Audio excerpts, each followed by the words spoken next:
No. Stuff again. Sorry? Like I have a question.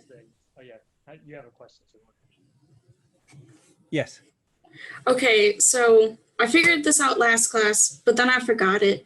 When I'm downloading like our files and everything from the Dropbox, they download separately. Like for number 11, it's like 11 start, 11 finish.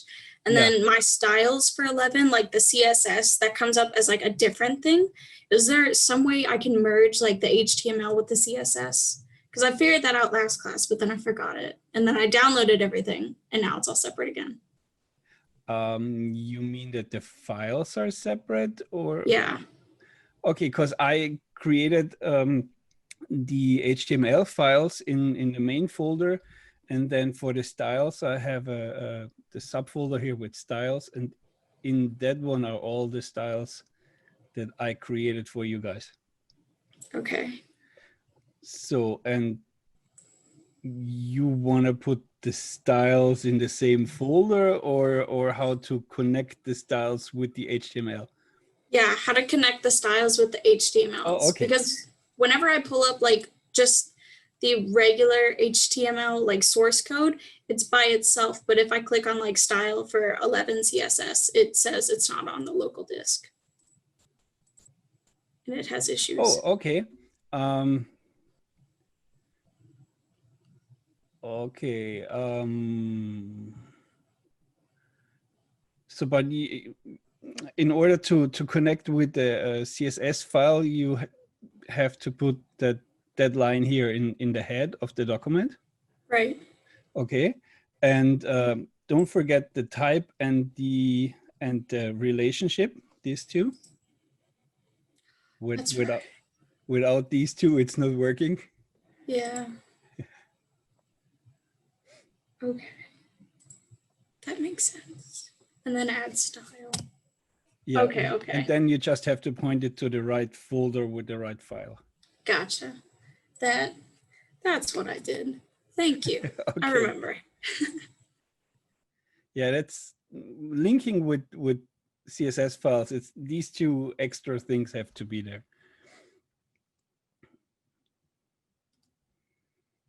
Okay.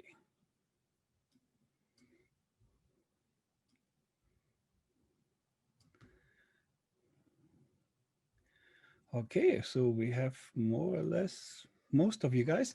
So any other questions from the last classes? Because someone wanted also to ask something. Oh, it was me. I was just talking about just commenting. Can you turn up the volume, because you're so quiet for me? Now he's gone completely. Okay.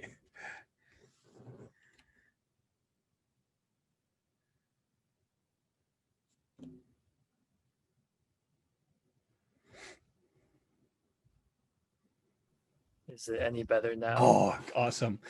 Okay, sorry about that. No problem. No, I just wanted to comment on how like it's difficult to remember all the different lines of code and like all the different tags and everything that we need to know and how each thing connects to each other. Oh, that's the hard part. Yes, that's just in the beginning. You know, the learning curve you have in the beginning. Yeah. It's easier. Looking forward to that. A handful of tags you will always use every time, like headings, body, div, paragraphs, anchor tags. And then there are other ones you don't. And these ones are like last time, remember, I had to look up for the definition list. Yeah. Never used that one. So, but as I said, programmers are pretty lazy, and Google is your best friend. Yeah. Learn how to Google everything, because it really helps, especially later when you're doing when we're playing with JavaScript. Let's not say we're doing too much. When we're playing with JavaScript, I can't give you guys everything, because that would overwhelm you guys too. You know, if I hand you all the information over that is there, it's too much.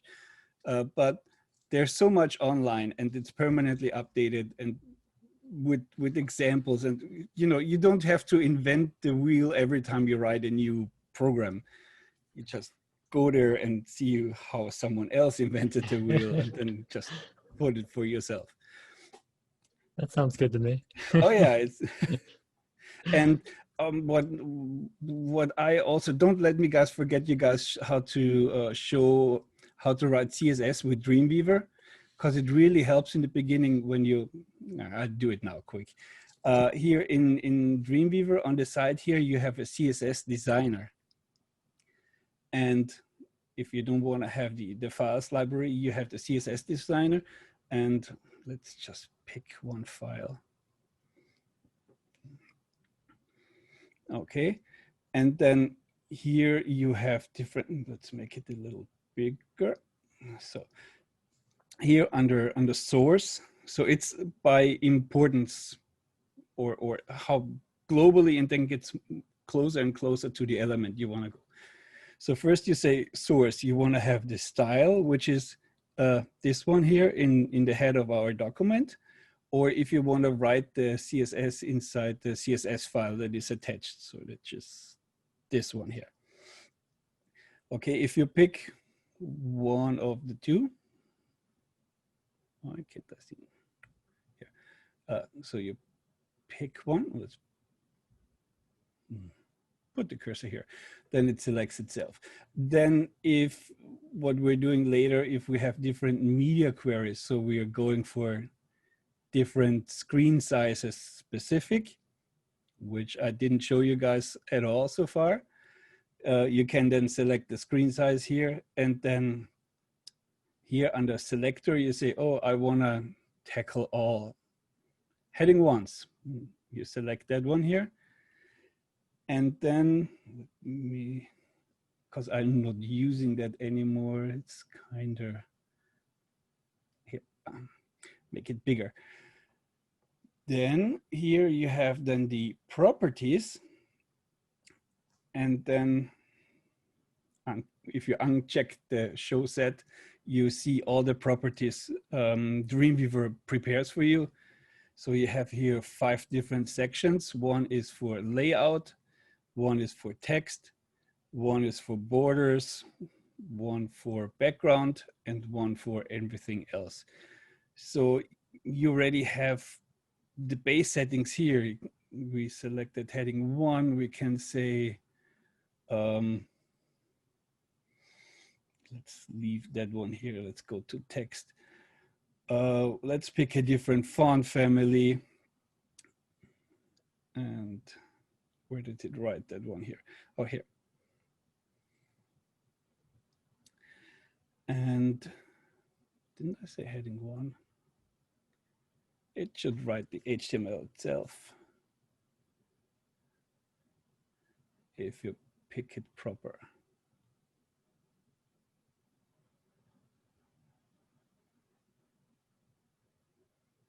Defining page. Okay. Then if you want to create a new one, you click the plus, and let's pick the heading 1 now. Okay, but you have to 2 times hit the enter button. And then you see that the heading 1 rule, the empty one, is already written down here. Then let's go to the text again and say font family, pick anything now as an example. You see how Dreamweaver writes the CSS for you. Then even other stuff like text shadow, you can just drag and drop how you want to have it, and different colors. And up here you see your result, what you're doing, and Dreamweaver writes the CSS here for you. This is nice for you in the beginning because you see a lot of options that you have, and you play and you see what the result of that stuff is here directly on the page. The soon you write a little more CSS and HTML, you don't use that feature anymore of Dreamweaver, okay? So, and I kind of want to have you guys at least type the common ones by hand and before you start playing with a CSS designer. Okay? Because it helps your learning curve too, you know. Okay. So I heard no questions from the last 2 classes. Then let's go. We did the table already. And we did some lists and some block elements. Let's create a website for us. I just want to have you guys create one from scratch now, just for yourself to play with some of the stuff. Okay, if you have trouble, we do it together, and if you have trouble, you just ask me. Okay. Okay, so we create a new file. It's under File, New. Oops, sorry, wrong monitor. Then HTML, no framework, and then just create. Okay.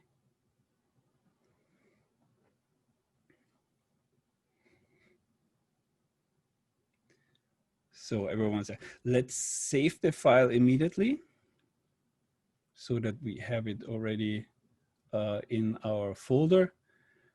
Where's that one here? Okay. I have to see if I have a file like this before. No, okay. And let's save the file as index.html.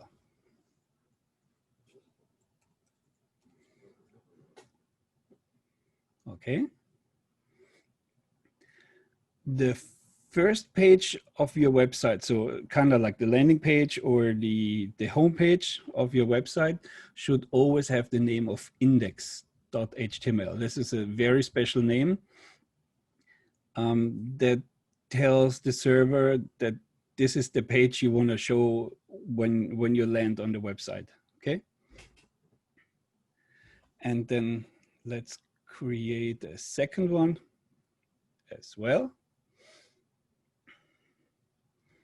So we have something to link to, and let's call that one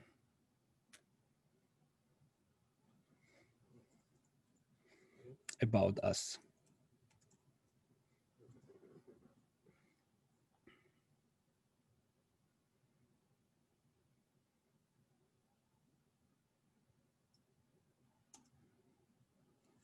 Okay.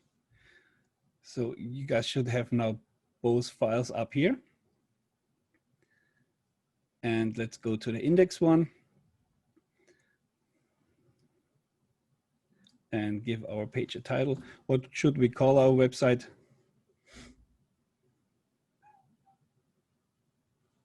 Any ideas? No? Let's make it about puppies. Puppies?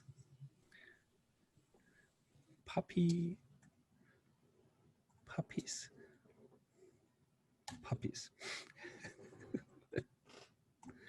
Okay. Then let's, so puppies, homepage. And for the second one, and as you know, we are lazy.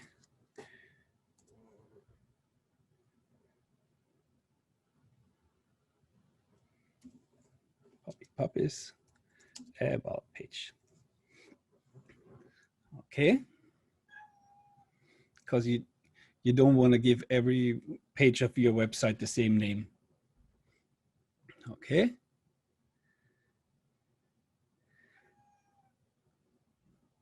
So then let's start creating a website. Let's put a div up here in the top. Okay. And with that, we group parts of our website together. So we know that this, for example, is the head of the website. Let's give it a class 2.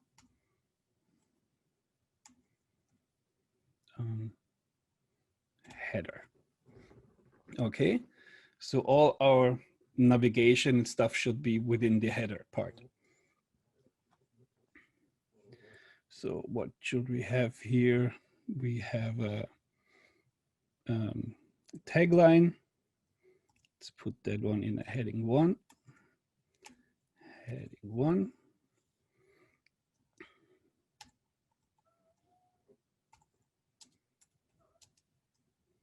Oop.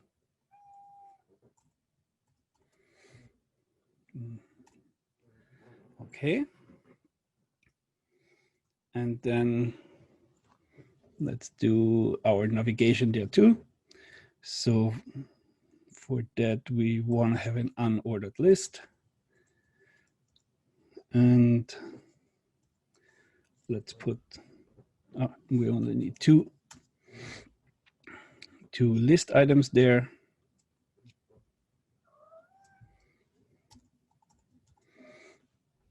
And first one is home.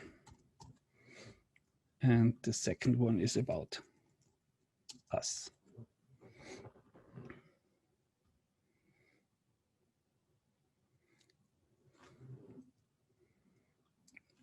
And then inside there, we want to have the anchor text to click on there.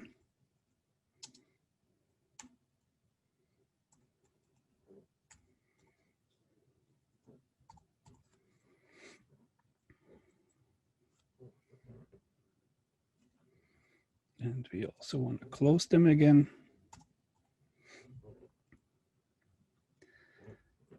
So the first one here, we are already on that website, on that page, so we don't need to link somewhere. So we could just put the hashtag here. And for the other one, we have to link at the About Us HTML page.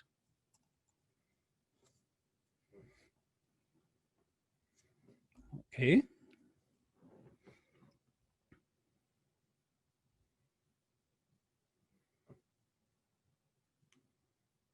Everyone there? Okay. Just stop me if I'm too fast.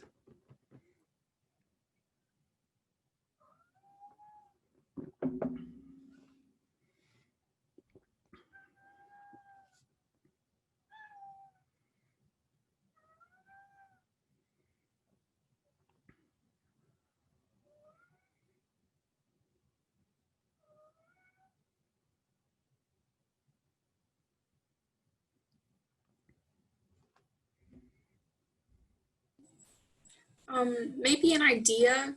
The links for my like home and about us are 2 different colors. Yep. One is blue and one is a little more purple, right? Yeah. Yeah, that is because we just have the hashtag here. Okay. Okay. So basically we have our header done. It's not looking pretty good, but it is done. So, and then let's create another div with the class of content. Okay, that's where we then put our content in there. And at the end, we put another div there with a class of footer.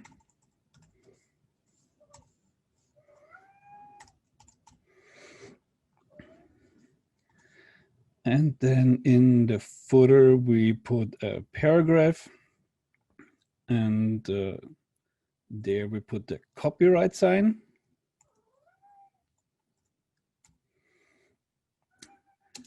One space and your name.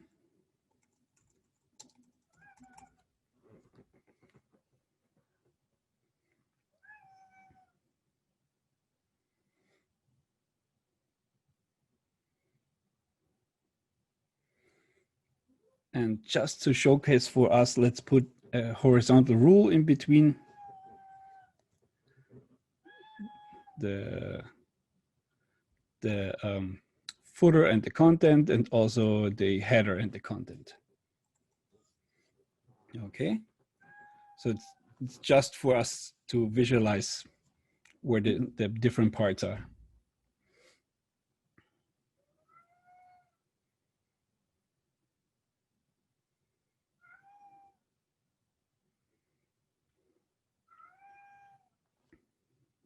Everyone there?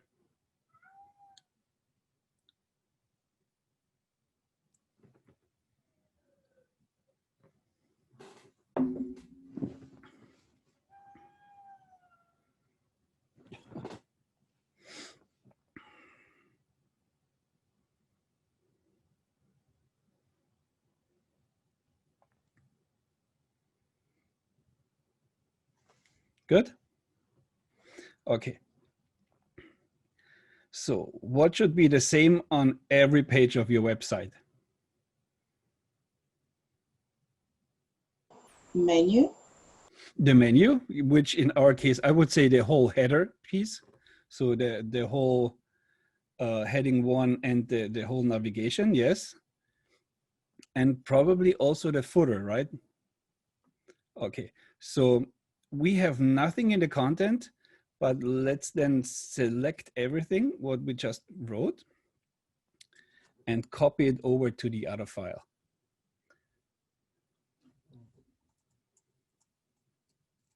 Okay.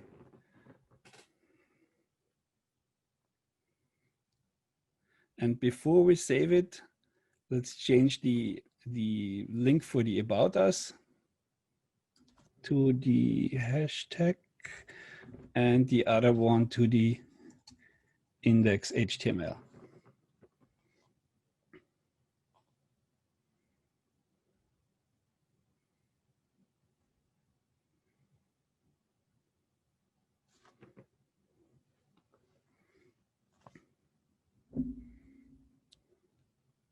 So, okay, then let's save both pages.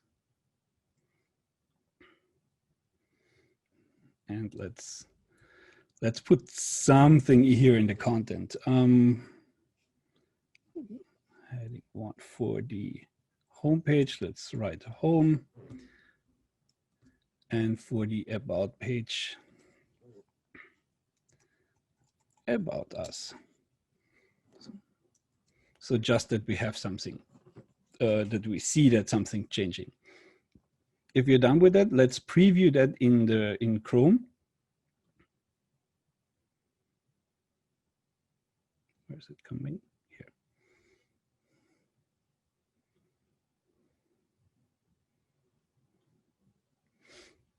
Okay, here's our home page. If I click at home, nothing happens. If I click at the About Us, we go to the About Us page. If I click here About Us, nothing happens. And if I click the other one, I go back to the home page. So this should work for you guys now. Preview it in Chrome. Sorry? How do I preview that in Chrome? Okay. See, well, sorry guys. That one. Okay. If you're in Dreamweaver, you should have that little icon here on the bottom. Looks like a globe within a browser window.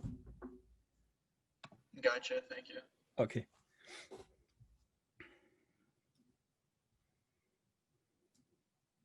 For some reason, it asks me to save all the files, including related, to preview. Yeah, did you save the 2 files before? Yeah, I did. Now after the last changes that we did here, the copying? Yeah. Just say yes. Usually can't something happen that we didn't do anything weird. So maybe you...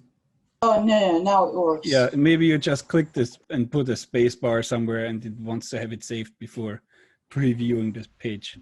Maybe. So that should already work for you guys. Sorry, but about us works, but not home. So if you're at the home page here, home should not work. No, that's the problem. I think I started from the About Us page, and the home page doesn't even start. It's the one with the files. Okay. I'm sorry. No problem. I'm now in the homepage. The two links, one, the homepage one has only the hashtag, and the other one has the name of the other file, whatever you gave it. Yeah. Okay. And then for the other file, it's vice versa. So the About Us has the hashtag, and the homepage has the index HTML. Yeah. And the first page is called index HTML, like here.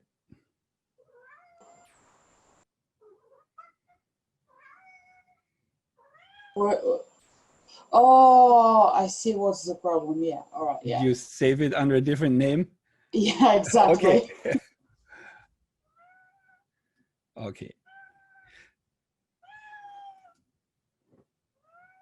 I'm sorry if you hear the cat screaming at me.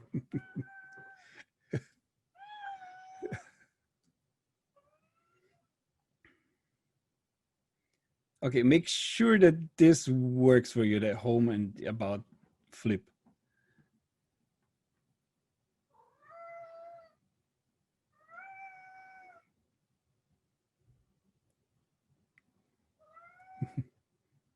So good for everyone? Okay. So now we can put some content in there, right? So here within the content block, we have the heading. Let's put a paragraph there. And I show you something else. It's very important for web designers and developers. Lorem ipsum.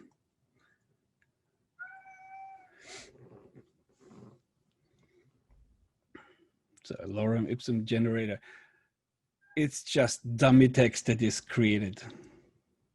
Okay. Let's just pick here something and copy paste it in here.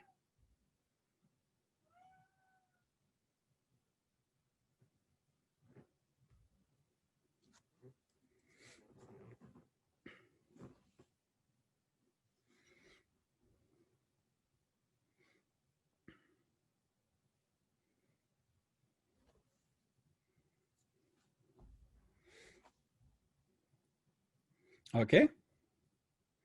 So you don't have to type all that stuff in.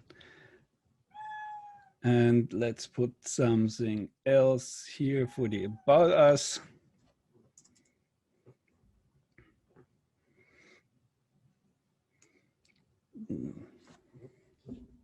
What we want to do there, unordered list.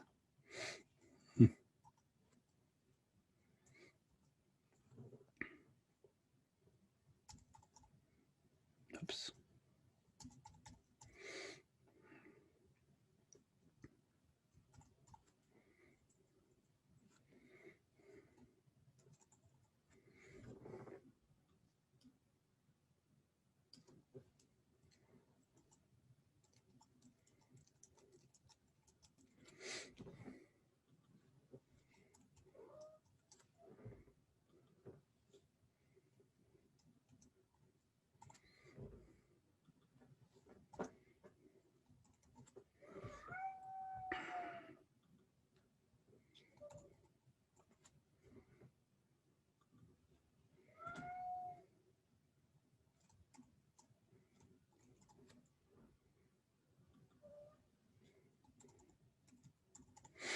So just that we have something there.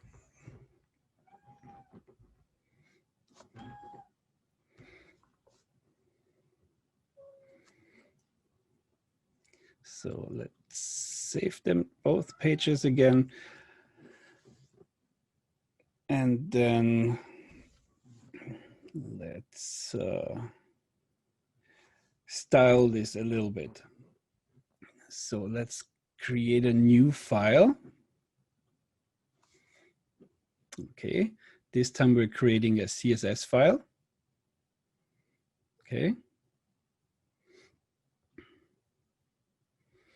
And let's save that one. And let's give it a meaningful name. Class website CSS. Okay. And then we can close that file. We don't have to write anything in there. Okay. And then let's go to the head just under the title. And let's link to that CSS file.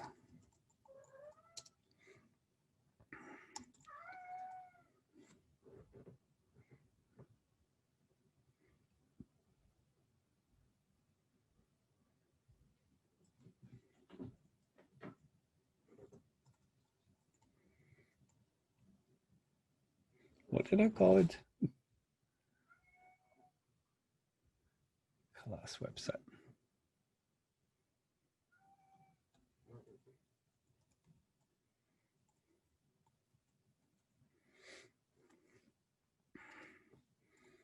We need a relationship.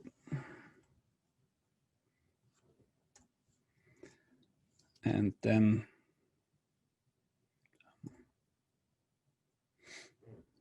the other one.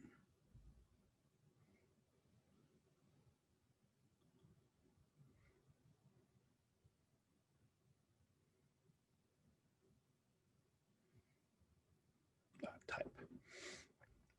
And then the type.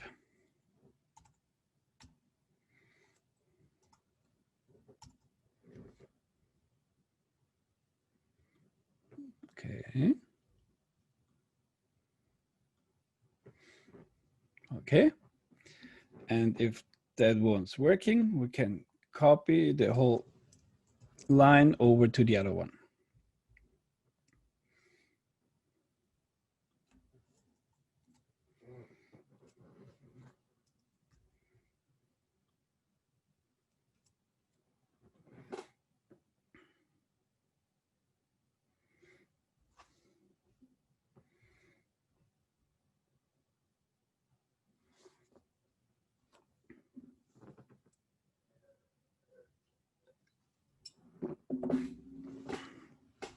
Good for everyone?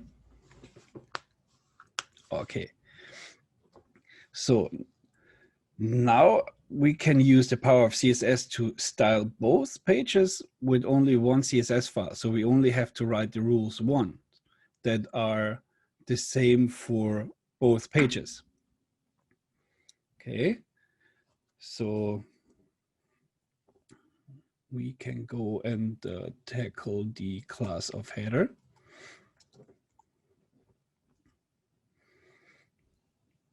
Let's give that one a background color.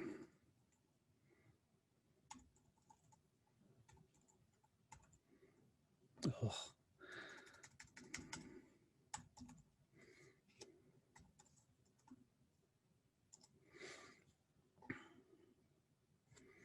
Let's try to pick something halfway decent.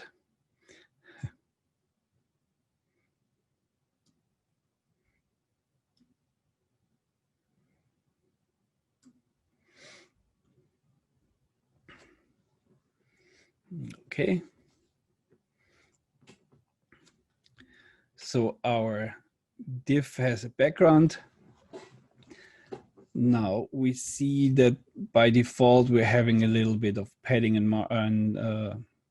not padding, margin. So let's take that one out.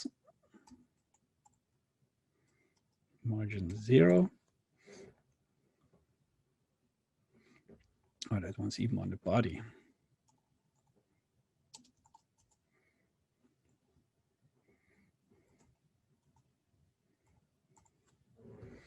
Okay.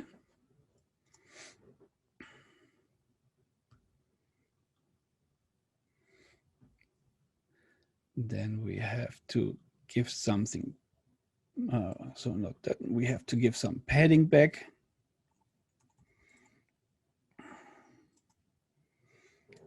Let's give the top something 10 pixel, and then the left and right 30 pixels. Okay.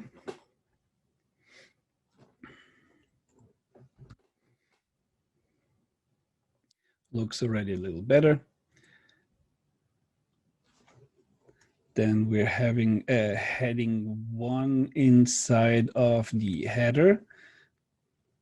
So header, heading 1. Let's center that one.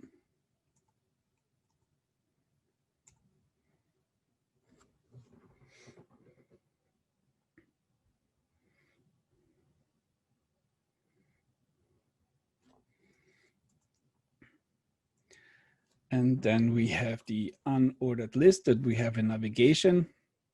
And let's style that one a little bit. So let's do header unordered list. Display inline block. And we take the list styles away. List style none.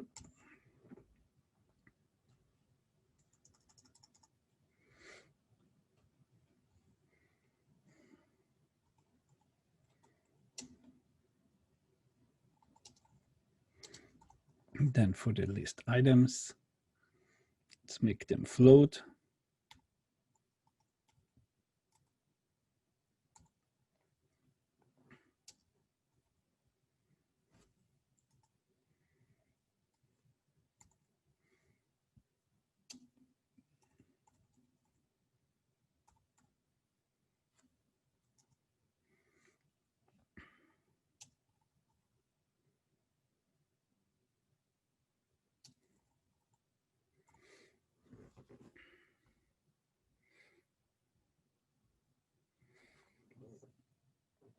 Then we also give the border to the first one.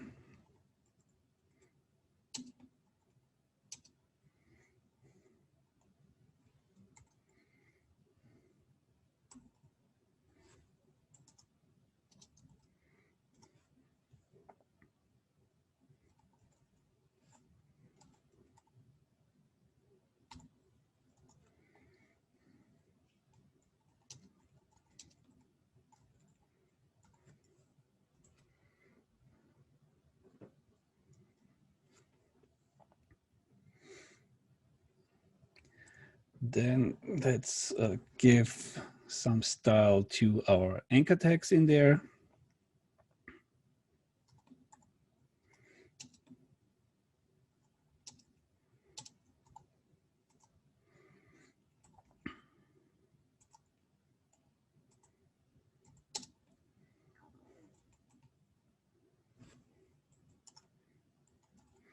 Here we're taking the underlines out.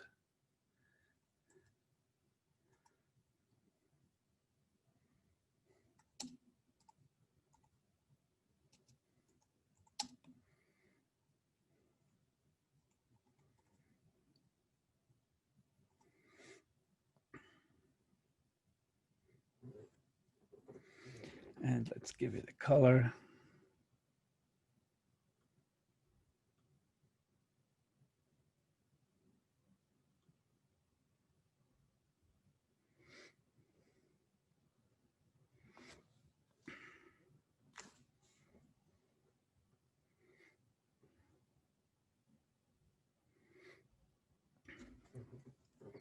Let's also make them a little better, bigger.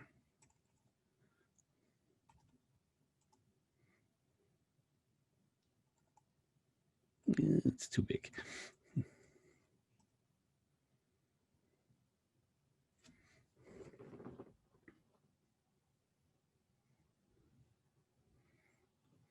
And then for the hover, when you're hovering over that one, let's give that one another rule.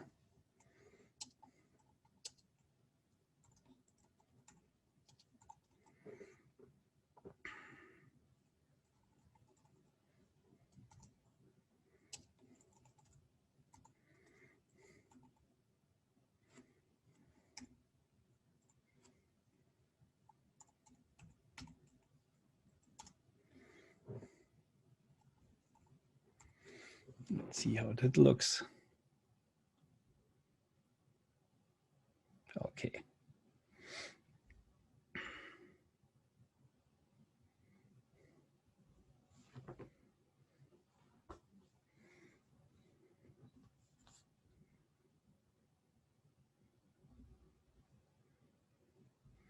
That make the code a little bigger for you guys. So if I'm typing too fast.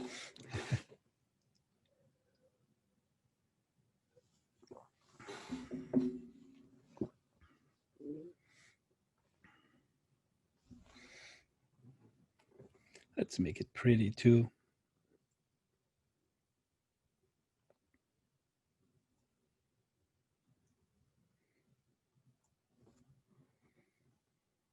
Yeah.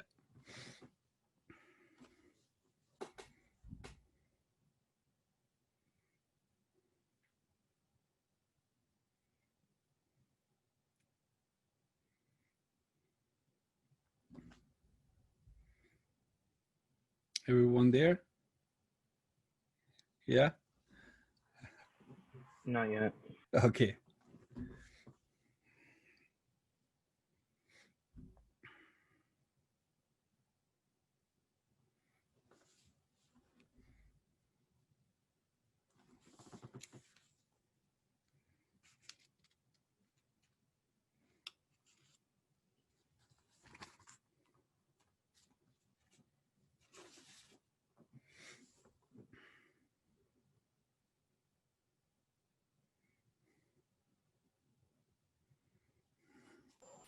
I have a question. Sure. Everything's right now, like everything's okay with it, but is there a reason that the second one, the second file we have shows me what changes we're doing? As for the first file, I can't see any changes in it, but when I open it in Google Chrome, it works. Okay, probably because you didn't save them in here. And so let me go back to the split view. Okay. So if I'm going to the other file, oh, it did update already. Okay, might be that I have to save the CSS file. And then depending on your Dreamweaver, how it acts, sometimes you have to click in here somewhere in the preview window to make it update the changes that you did. It's not always one-on-one at the same time. Yeah, I did try that, but it's still blank. I mean, it works for the other file. You can see the changes just fine, so I guess it's all right. So it just up here, it's not the same on both files? Yeah, it's just on the index, I can't see any changes, whereas on the About Us, I can see the changes. And you have the same link on both files to the CSS? Yeah, I just copy pasted them. You know, try to close both files and reopen them. Yeah, I thought that might be the case. Sometimes it hangs itself up Dreamweaver. You know, it is a nice to have the preview, but it's not always 100%. Especially later than with JavaScript, it will not do a lot of JavaScript in here. So yeah, like, I mean, as long as I can see it in Google Chrome as a final, it's fine. Okay, so for our preview, and because we have linked the same file to both pages, we have now the same header on both files. So that's already working awesome in our favor. That's the power of CSS. So imagine you have a website with 100 pages. You don't want to write 100 times the same CSS code. You just link to the same CSS file. And let's do the same for the footer. Let's go here under the header. Let's go for the footer.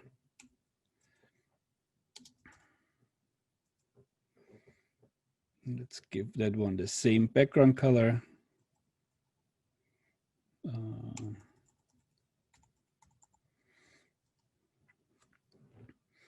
Which one we had up here? Okay. So we have some consistency.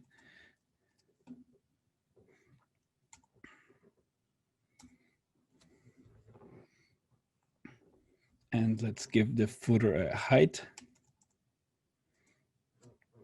Because so far we only have the one little stripe here. So if we give it a height of, let's try 50 pixels. So we got a little more.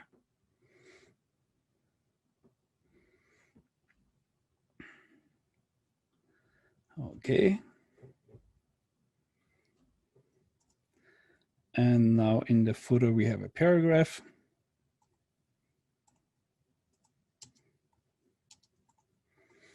Let's center that one as well.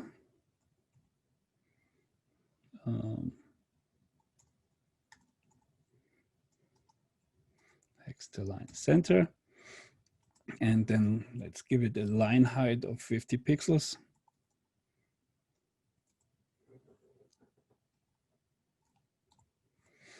That makes the one line exactly as big as the whole block, and that kind of centers it between the top and the bottom part of the footer block we have there.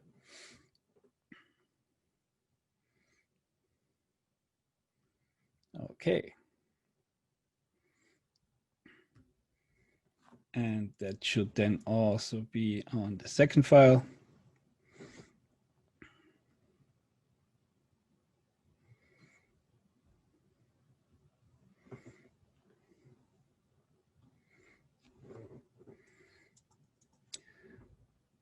Then let's style the content area too a little bit. So content. Let's give that one margin left and right. So we're not touching the side of the browser. Margin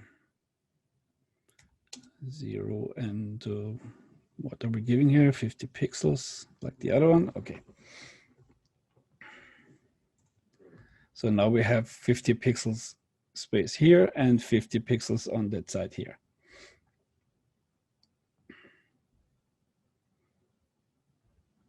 Guys want to do something else with the content?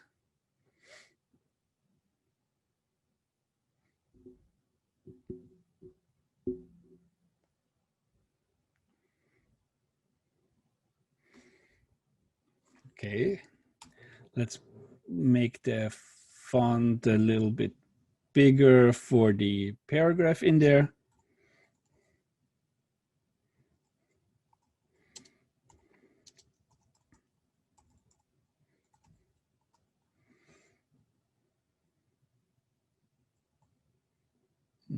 That is too much.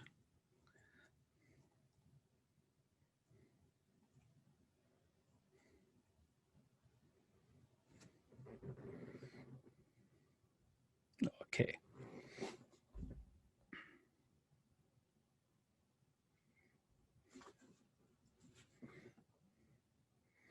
Then let's look at our second page for the unordered list. Yep. Let's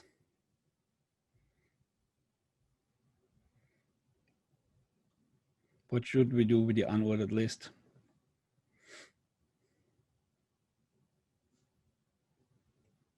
No idea. Okay, let's, centering looks bad. Let's give that one a different font family. So content, unordered list, list item, font family. Let's pick something. Okay. Let's make it bigger as well.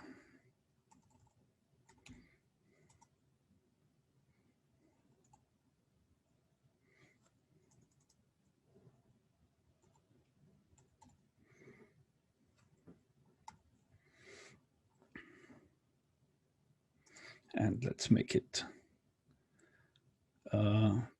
bold font weight.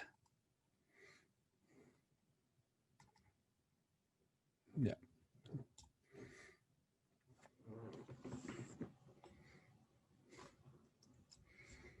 Okay. Let's preview our creation.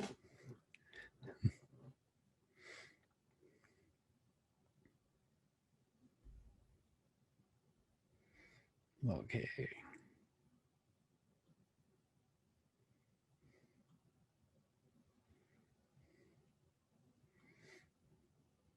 Are you guys happy with your first website?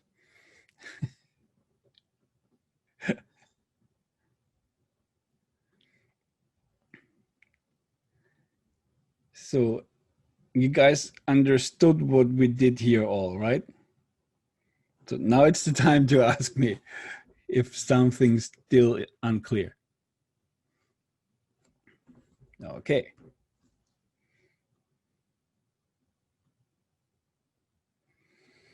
Then let's go to our file number 17.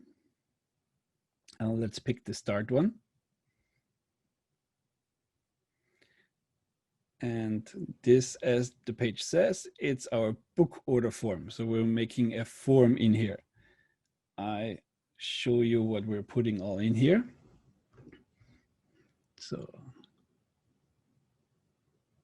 okay. So we'll create some form tags and form fields with input fields. We will have some radio buttons. Here is a drop-down list, text area, checkbox, something with the date picker, and then email, a number, and the submit and the clear data field, okay? So let's go into our HTML here.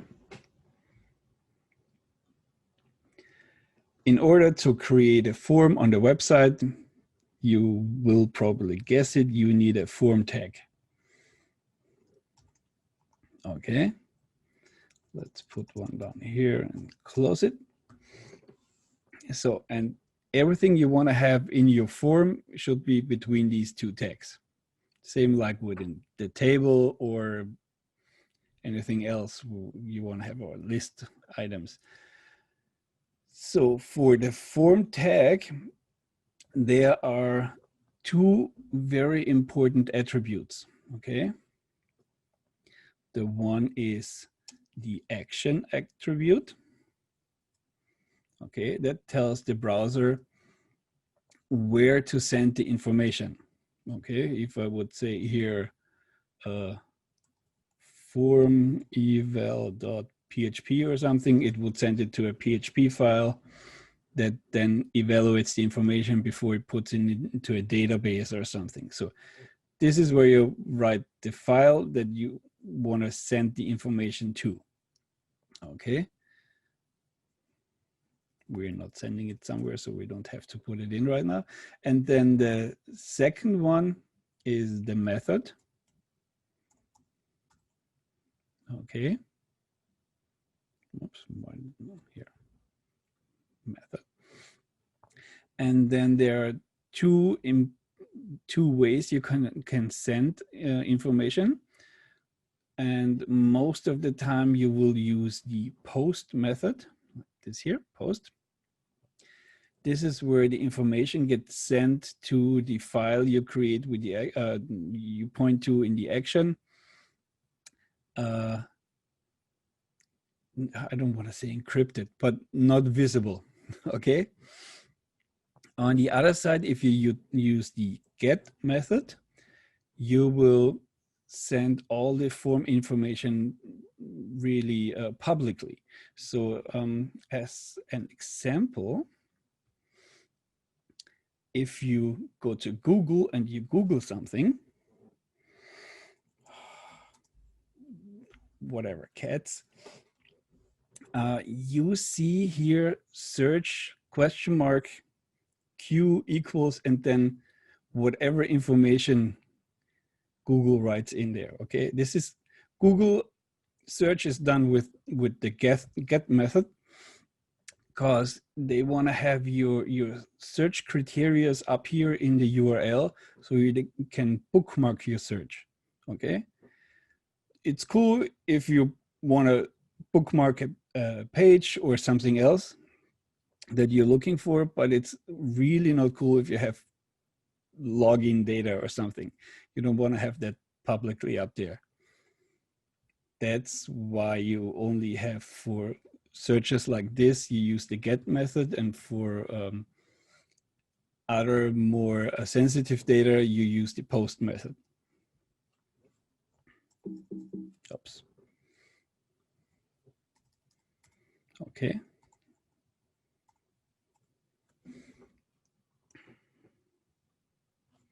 Let's put the action there too, so you don't forget about it. Order file.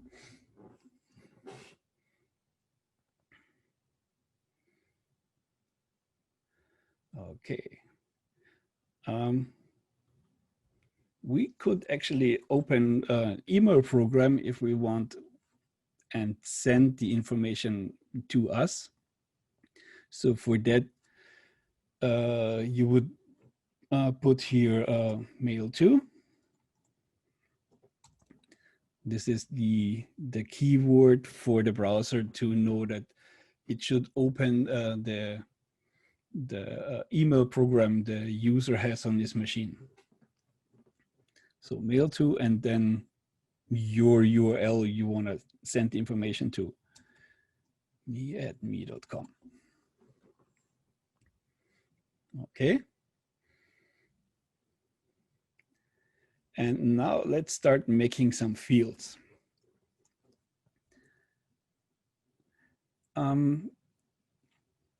There is something for screen readers, so for handicapped people, that I just want to tell you in the beginning so you are used to writing the code this way and not forgetting about screen readers. So for the text, you want to have visible for the user to have them know what to put in the input field. You use a label. Okay. And in order to connect the label for the screen reader with the input field, you have to put a for attribute in here and give it the ID you're giving the input field then. So let's give that one here fname. Okay. And the text we want to have visible. Please enter first name. Okay.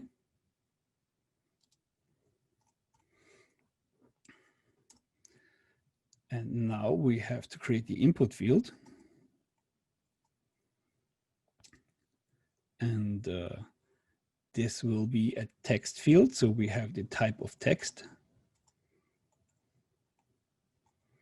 Okay. Then in order to connect it with the label field, we have to put in ID there. And this one has to be the same than this one that we have in the form field, fname. And it's usually good practice to also give it a name attribute, which is then later used for easier evaluation with other programs like I mentioned PHP, where you check the information you get from the user so that there's no malicious code in there or other wrong things.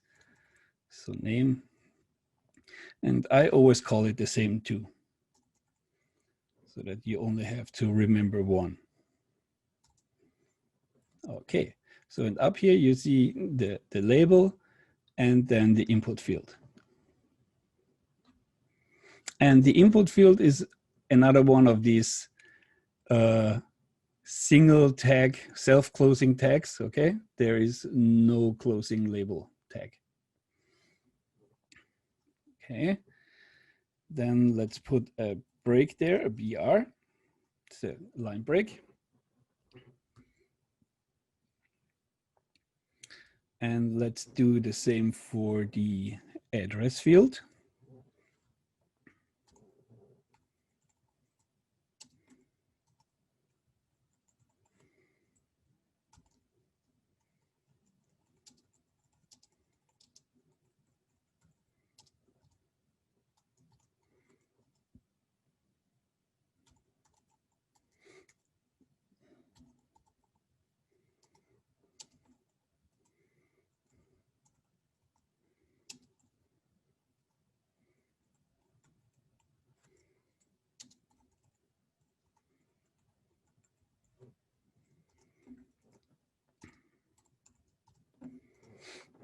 Okay.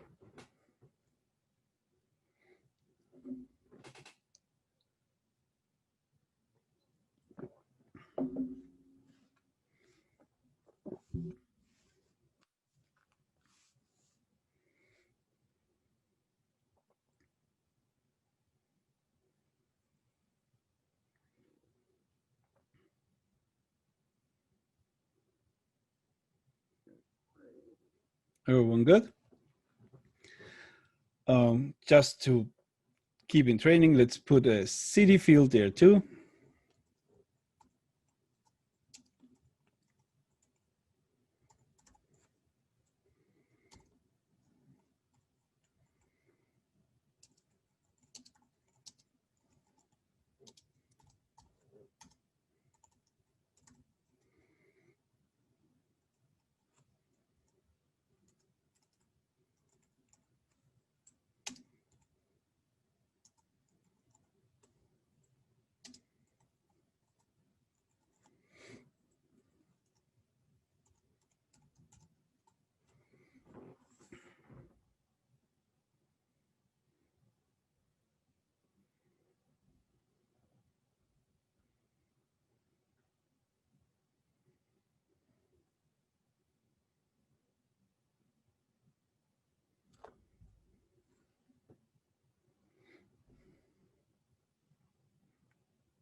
Okay. Then let's put a state field there, and this one we're limiting to 2 characters. Okay, so label for state.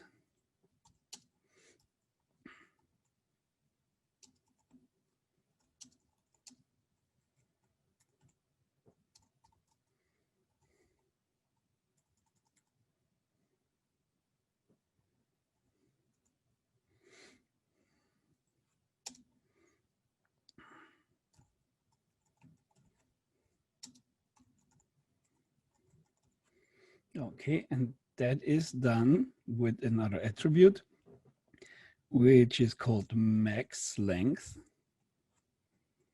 Okay, and then we're saying 2 characters.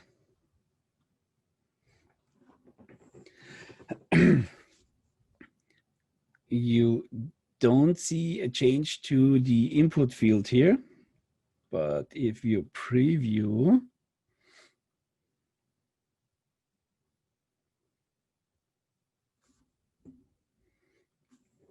you should not be able to enter more than 2 characters. See, I can type whatever I want on the keyboard, only getting 2 characters in. Okay. There's also a min length. So you have, for example, for a name, you need at least 2 characters. For a family name, so that would be at the min length of 2. Okay, let's put a zip field. So for the zip code there.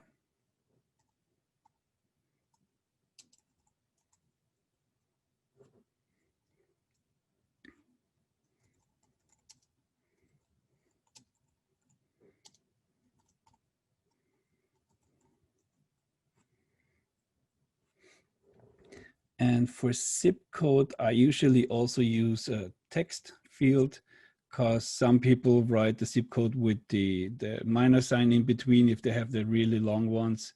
If you make it for only numbers, then the minus sign would not work anymore.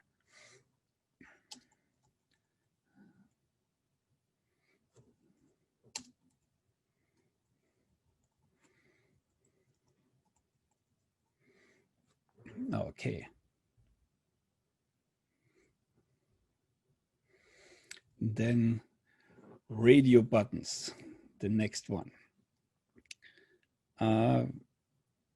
Has any one of you guys seen old cassette players? Like the ones where you put with the finger down for play and then stop and for, so that is where it comes from. And these old cassette players, except when you're recording, you only could have had one button pressed at a time. So as soon as you press the second button, the other one went off again. That's the idea behind the radio button. So you can have multiple options, but only one can be picked.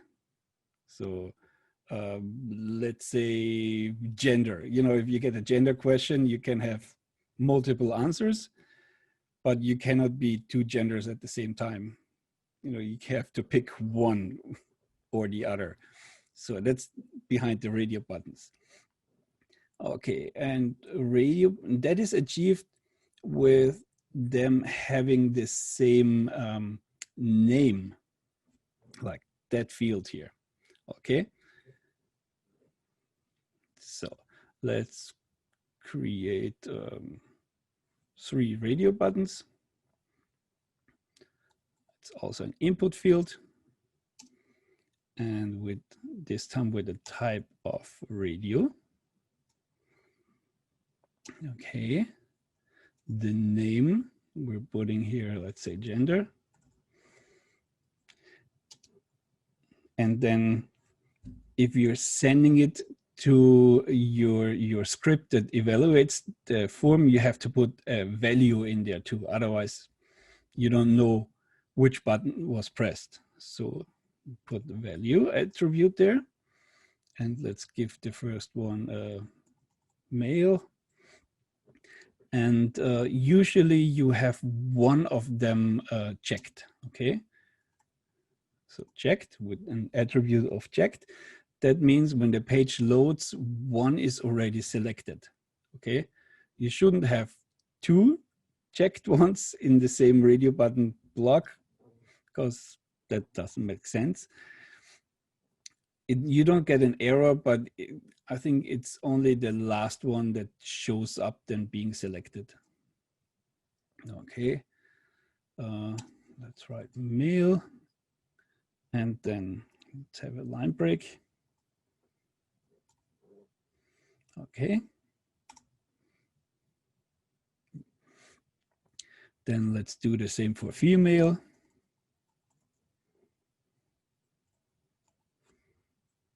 With the same name.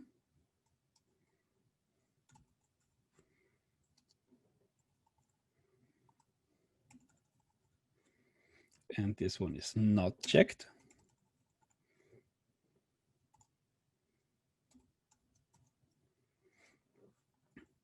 Okay. And immediately you see that one is not checked. And Oh, it doesn't work. Oh, it works. You can select one and the other one goes away. And let's give a third option.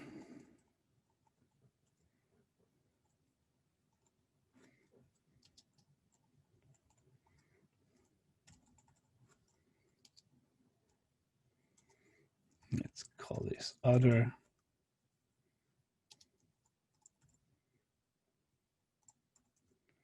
Oops.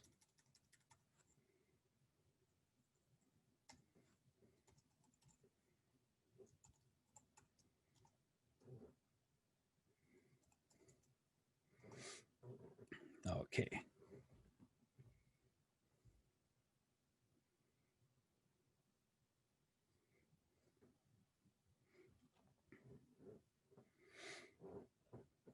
Everyone good? Okay. Then let's have a drop-down list. So this is a selection list, what it's called also. So it's a select tag. And in order to put information there, you put also a name in here. And let's call this one cars. Okay. And that one needs an end tag. And between the opening and the closing tag, you put the options you want to have visible for the user.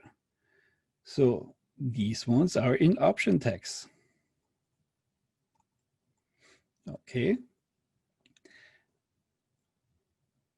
And in the value, you put the value that you want to send then to your script.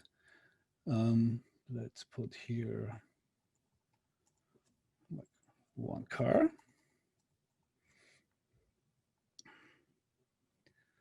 And let's do like 3 more options.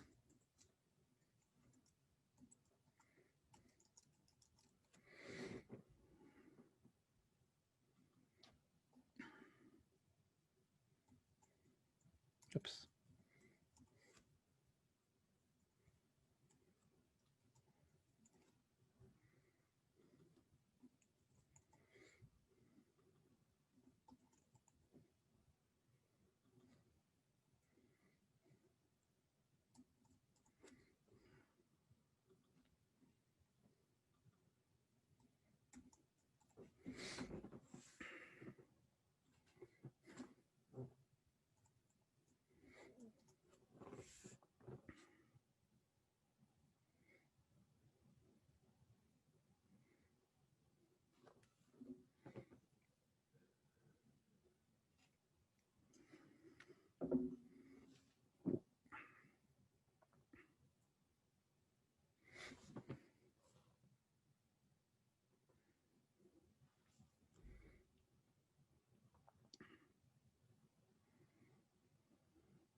All good? Okay, what I forgot. If you want to be nice to handicapped people with radio buttons and select, you wrap them in a label field. Okay, okay.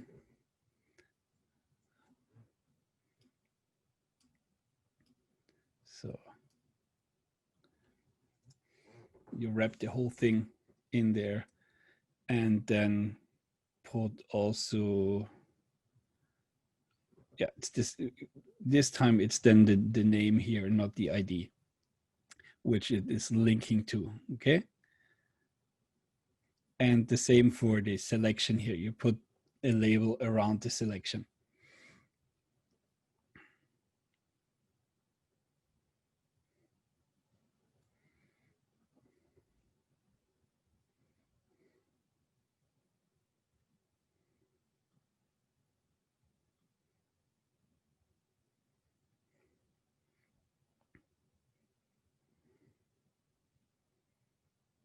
Okay.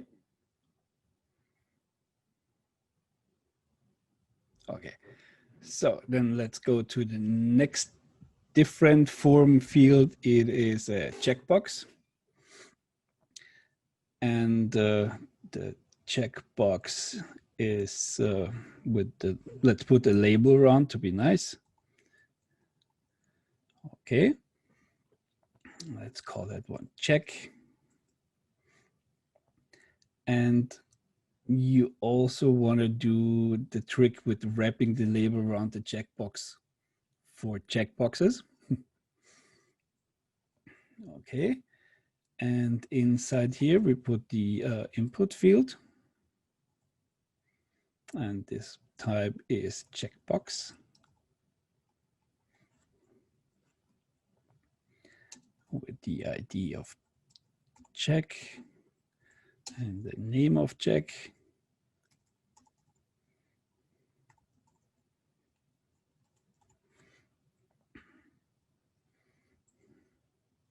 Okay, and then if we want to have it appear on the right side of the checkbox, we keep writing here.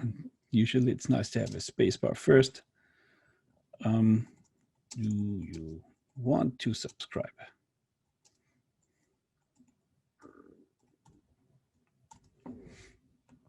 Okay.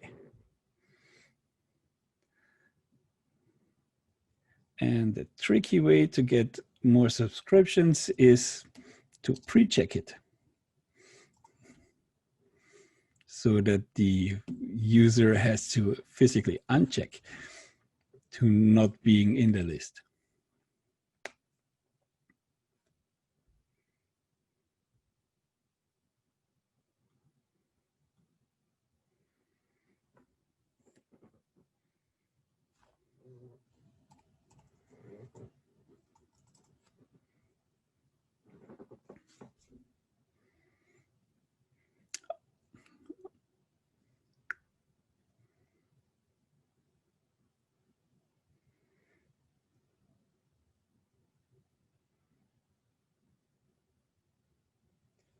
Guys ready? Let's put the next one there. The next one is a text area. So usually before we only had these text input fields where the limit is, I think 160 or 250 characters, something then for database related. But if you want to have more, these are then the text areas where you can write all your issue in there, for example. And this is done with a text area field. So text area. Let's give that one also a name.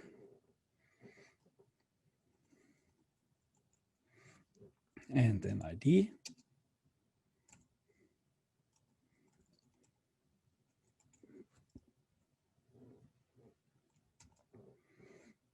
And of course, we want to close it then again. If you want to put a nice label also for the screen readers, you wrap it around the text area. And then you link it with the for attribute. Okay, so there we have our tiny text area. If you want to put something in there, you can just write it there.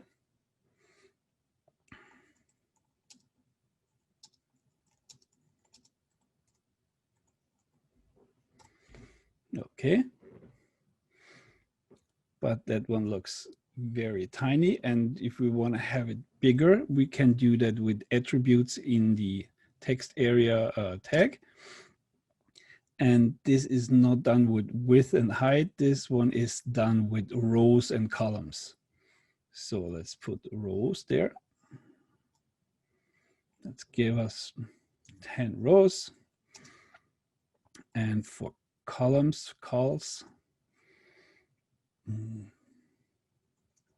start with 150. Okay. Then we get a bit bigger text area.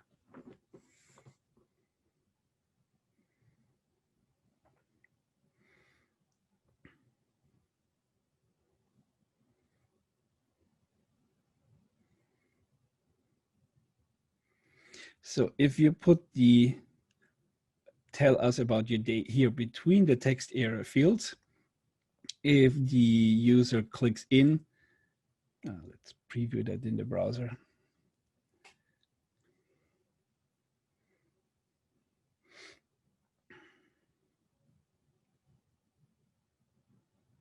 So if you have this here and the user wants to type something in, he has to click here and then physically get rid of your text that you put in there, okay?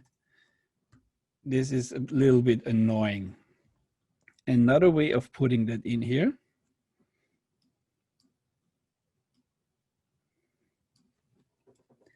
is with putting a value in here.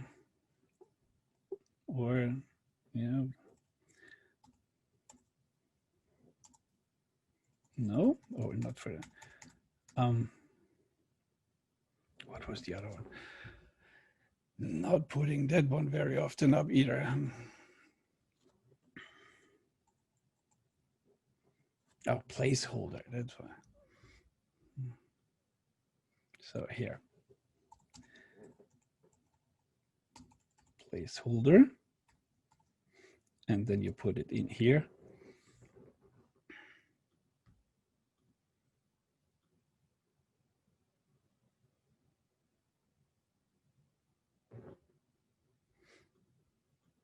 Where is it? Why? Let's look quick.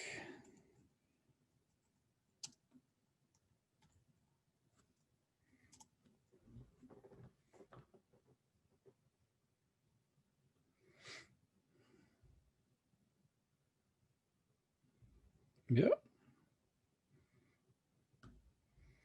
Did they update the browser again?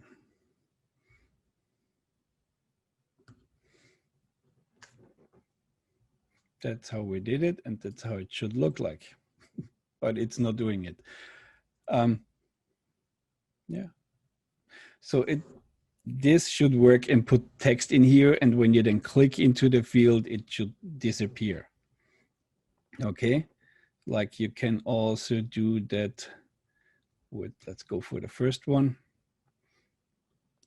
You can here placeholder first name. And here you see it is their first name. And as soon as you click in there,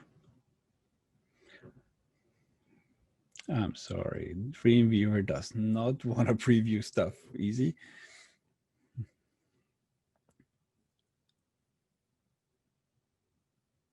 So as soon as you click in here, it is still there in the background, but when you start typing, it disappears, okay? So this is, if you don't want to have these labels in here, you can work with that one too. But for screen readers, it's nice to have the label field anyway, even if it's empty. Or not empty, but you would make it not to display with CSS.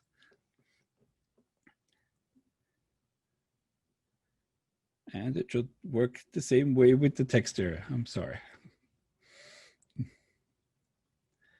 Okay.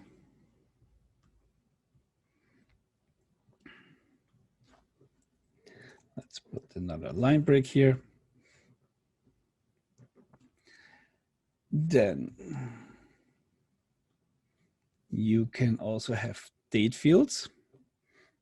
So date field is also done with an input field.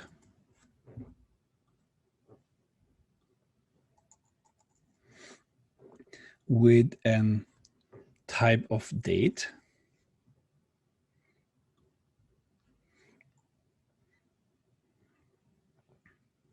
And then let's also put the ID of date there and the name of date, because we want to wrap it with the label, right?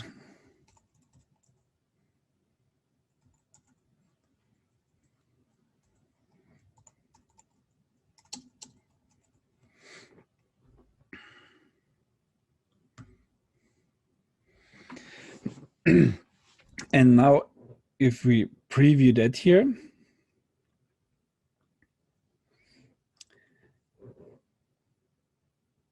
oops.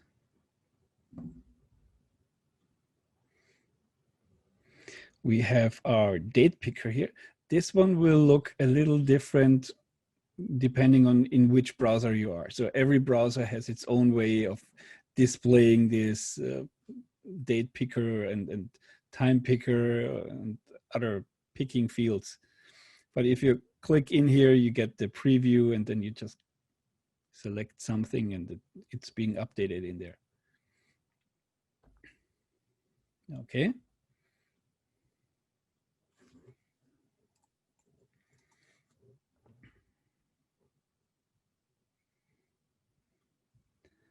So that was date picker.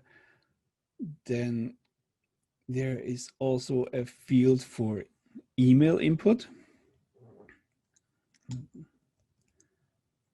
Okay.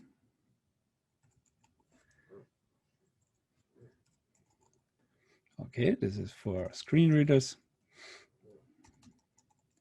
Input email.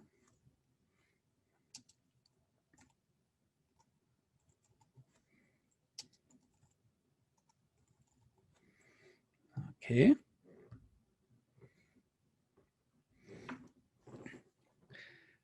And this one will not look too much different if you preview it in the browser. The only thing it is already evaluating the field a little bit. So if you don't have an @ sign and something dot something in there, the browser already knows that this cannot be an email address and does not let you send the form. So it already looks for very basic email rules, what an email address is. The benefit of the email input type is, for example, if you're on a cell phone and you're filling out the form, if you're having a text field, you usually have to go to the second set of keys to get to the @ sign, for example. And if you select the input type of email, you get the different keyboard where the @ sign is on the big first keyboard set. You ever noticed that difference when you're filling out? Okay, so this is done with that. Okay, what else we having here? We have not looked at number fields. I'm not writing the label fields now anymore, so I'm getting lazy, okay? So input, this one is number, okay? And of course, then the ID of number and the name of number. And you should write number. Okay. And if you test that one in the browser,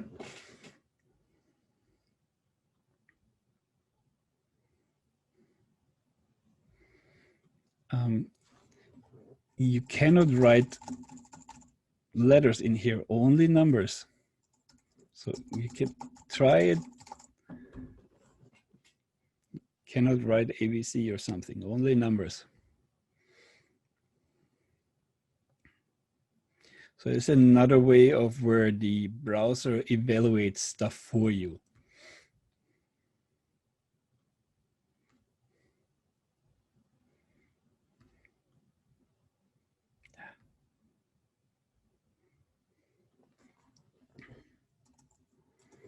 Okay. Then one very specific one I want to show you guys too. Input field of password. Okay.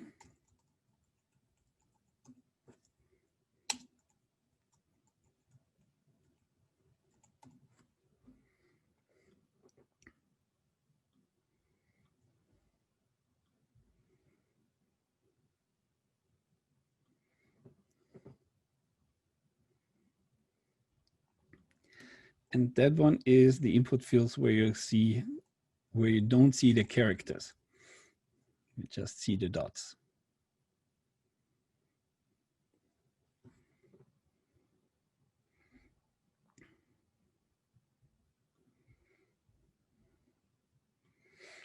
And then if you ever want to send your form to, you need a send button.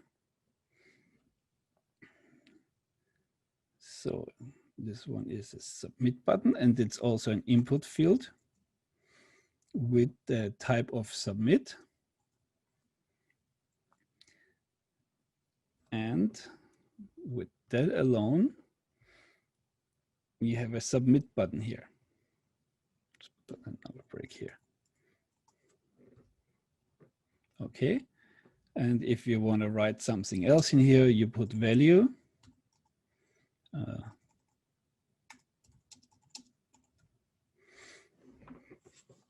And this one is then inside the text inside the button.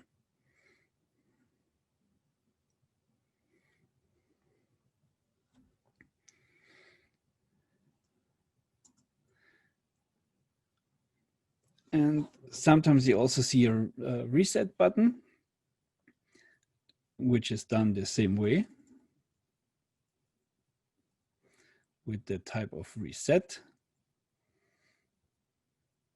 And then you can also put your own text there.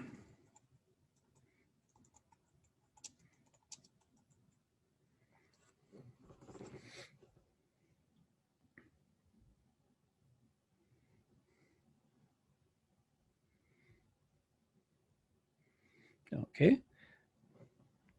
And as soon as you have a submit button in there, you can technically send your email, your form. So, voila, it opens my email browser as soon as I click the send button.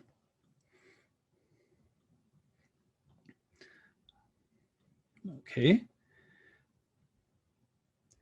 So what we have not talked about is what if a field is required, right? And let's make the first name required. And all you have to do here is put a required attribute here. Usually it's always also highlighted with a star somewhere, and someone for the user to know that these ones are required.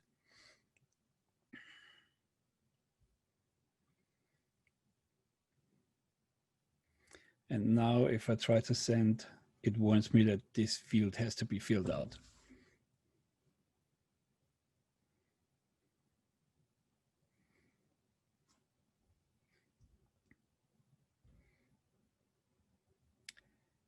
Any questions on forms? It's a big topic.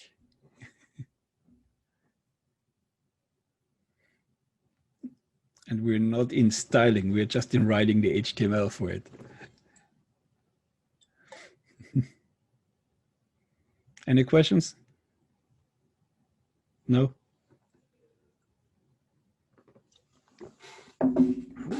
You guys want to go through it pretty quick. Okay. Then let's go to the next topic. Let's open number 18.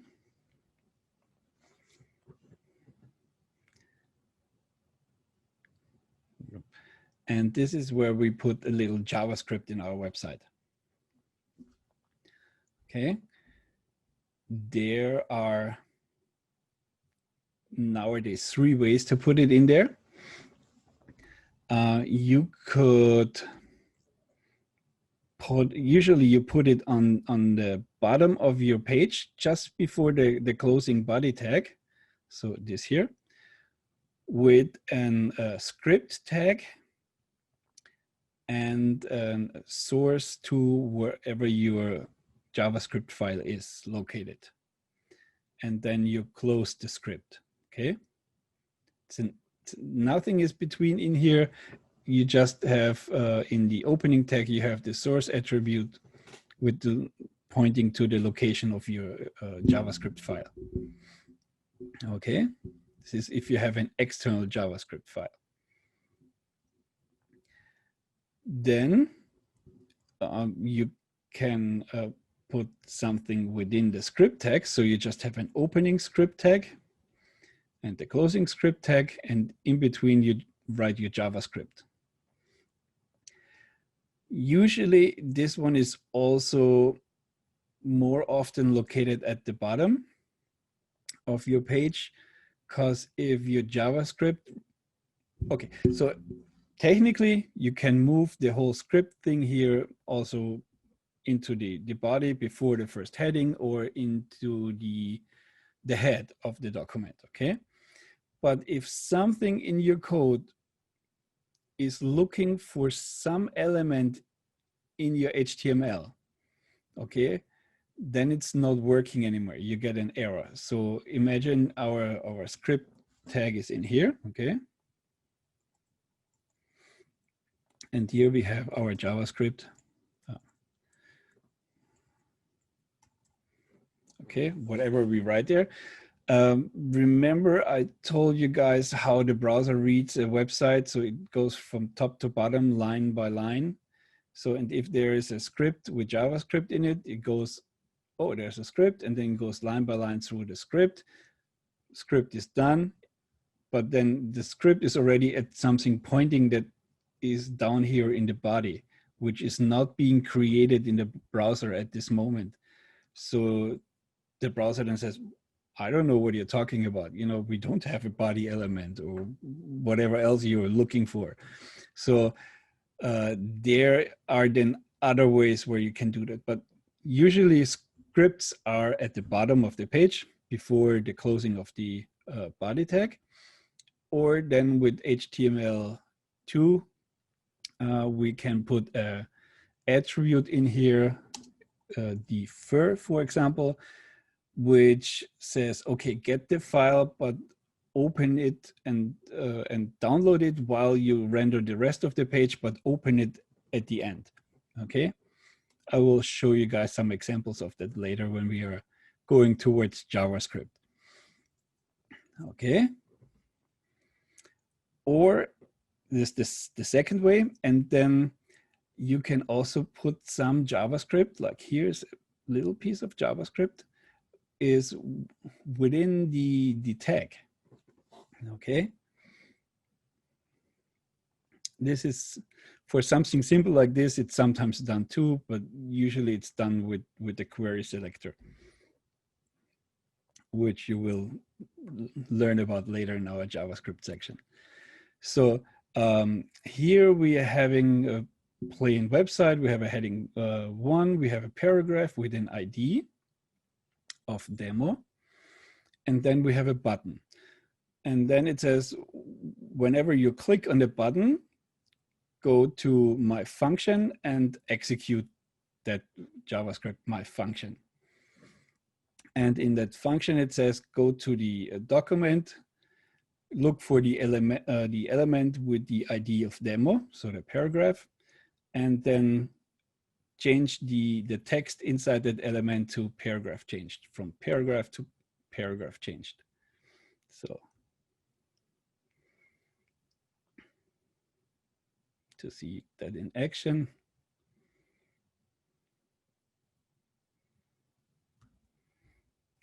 So, and as soon as I click here, it changes the paragraph. Actually, only the text inside the paragraph, nothing else. Okay. This is all that this one does. This was the first preview in the power of JavaScript. Question to that one. Basically, it's the same like an external CSS file, only that you put it at the bottom of your website.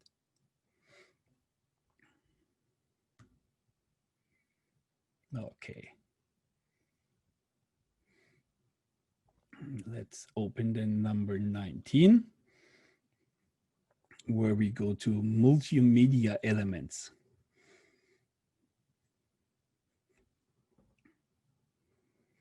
Okay. And as the title says, you know what's coming. We have an audio file, a video file, and a YouTube link we're producing. So to put something in there, let's start with audio, okay? Let's put like an MP3 in there. So for that, you start with an audio tag. Oops. Audio. And then somewhere you close it again. And in between, you put your source file. Okay. Source, which tells the browser where your file is located. Okay. And we need a source. And that one is, where do we have here? Under multimedia. And let's go for Calypso. Okay. And then we need a type as well. So type, and this one is audio / MPEG for MP3.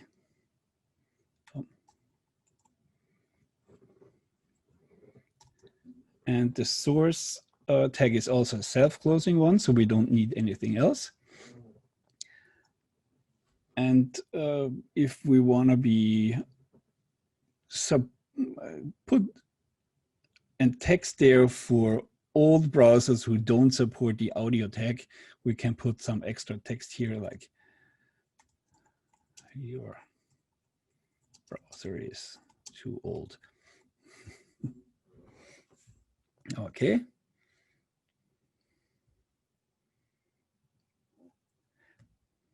This is technically all you need for that, but usually you want to give your user some control for the MP3 file.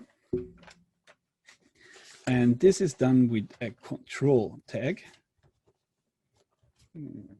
Here.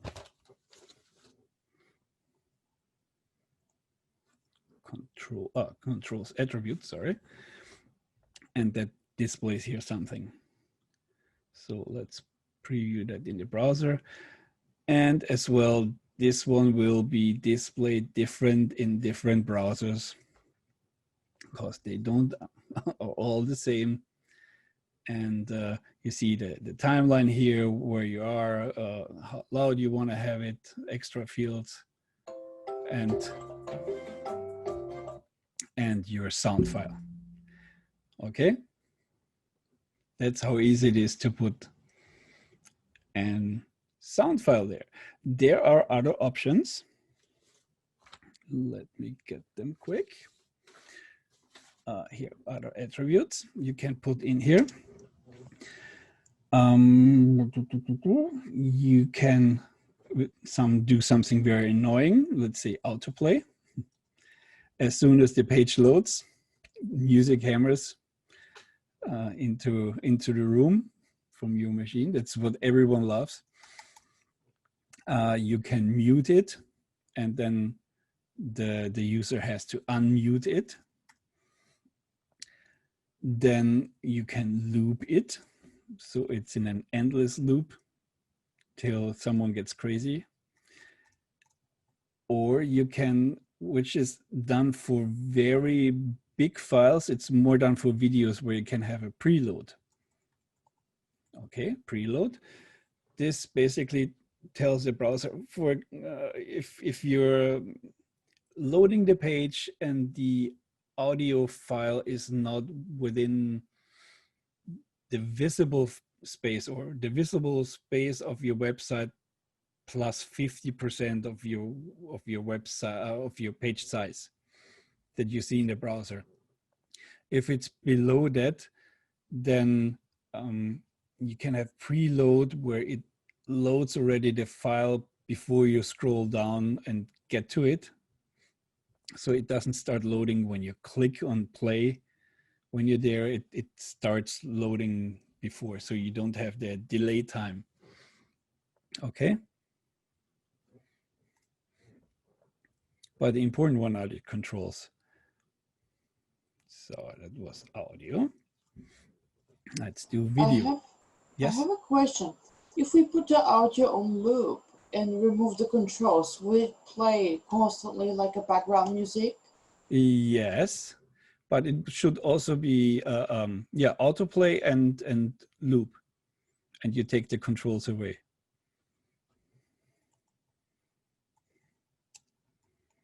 Okay. Yeah, thank you. Let's try it. Okay.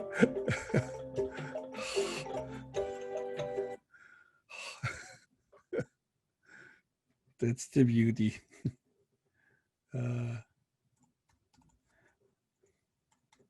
So no one can do anything against it. You can make it louder and not as loud. It is what it is. Can you just put a mute button? Yes, but I think that's done more with JavaScript because this is browser configured. What shows up there. Yeah, I see. Thank you. Okay. Okay, let's put a video file there too. Basically the same like an audio file, it's a video tag. Okay. And there is a source file already here, which is wrong. Okay, that's why you never trust Dreamweaver 100%. Let's put the controls there. Okay, I'll put line break here. And it's basically done the same like the source, like with the audio, the source element.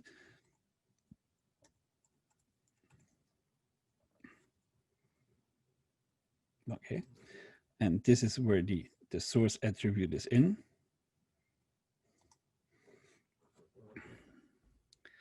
And let's point that one also to the media library, media folder. And now it's the one thing you have to know for videos. Not all browsers understand MP4. That's why there is a second way of encoding your video. It's with OGV, and not all of them understand that. So then there's the new up and coming for 10 years now, other system of WebM, which, so basically you have to put at least 2 or 3 different versions of your video in link with the page in order to have all browsers understand the video files.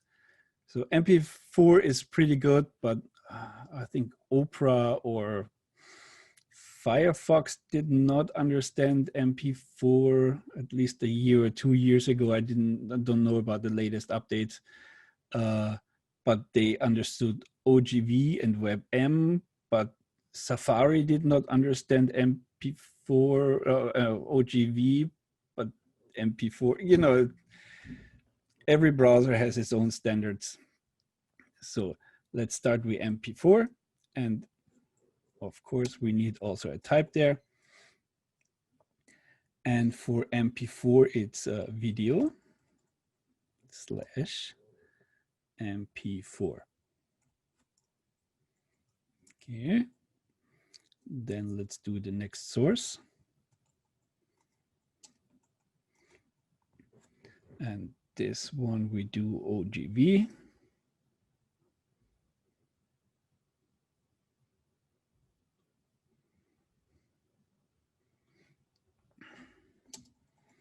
with the type of video. And then this one is OGG. So, because it had to be different. And let's put the third one there too. Because why not, if I made all of them.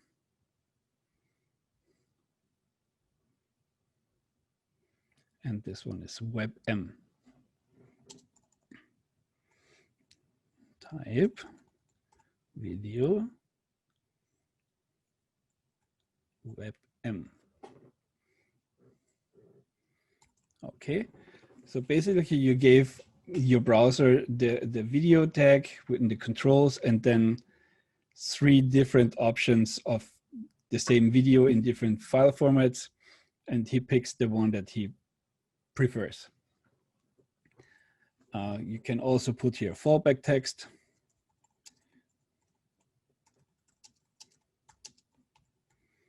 Okay, and the controls.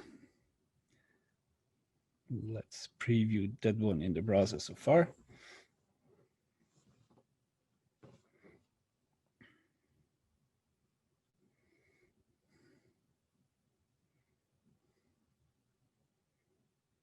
Okay. You guys saw that now, that first the video was a little small window, and then when the page finally loaded, it jumped to the bigger window. Okay. If we don't want to have that, we can give the video a width and the height, you know, like before with the images, we had that one. Okay, and it works.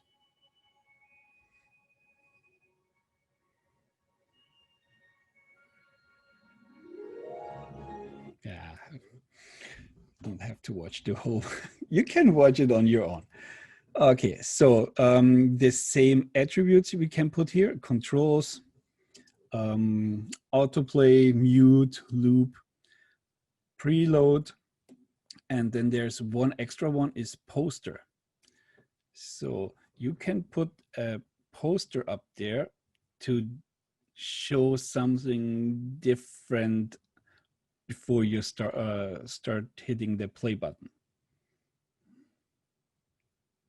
Where is it? Multimedia. And this is just a JPEG file I put in here. And you see now that image here as a preview, okay? Not a random picture out of the video. Because on YouTube, you see that sometimes that the API goes like, I don't know, 5 or 10 seconds into the video and grabs one image from there, and this is the image your video is displayed before you click play. You can here choose which image that is. Okay, that's for videos. And then let's put something from YouTube in there. And for that, let's open YouTube.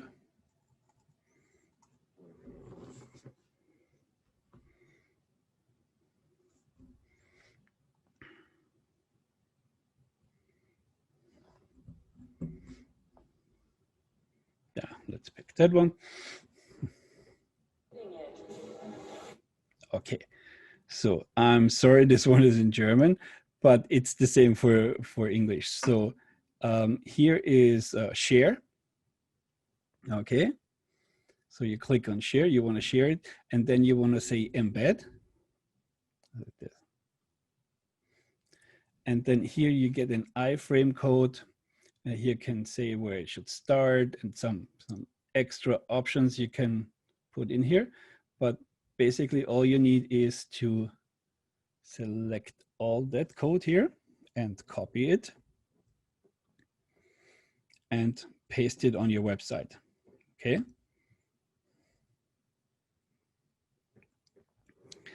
And that creates an iframe tag. Iframe tags are very dangerous. It's basically you have a different website inside your website. It's like a window to a different website, okay? It's like you're looking through a window. It's cool if it comes from a source you trust, like YouTube or Google, Vimeo or something.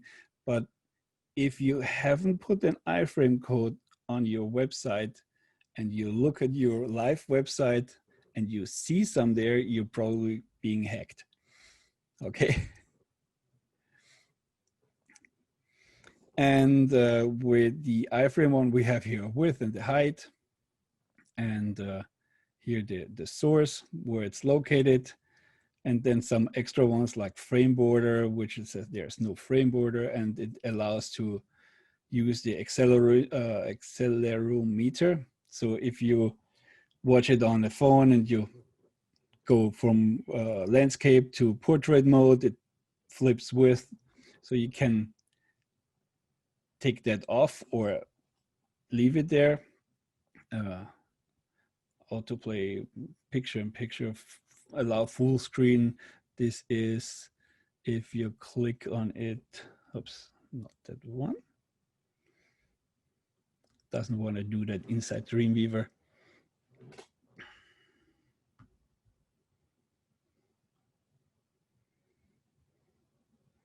Okay. So, okay, that one is somehow protected. Let's pick a different one.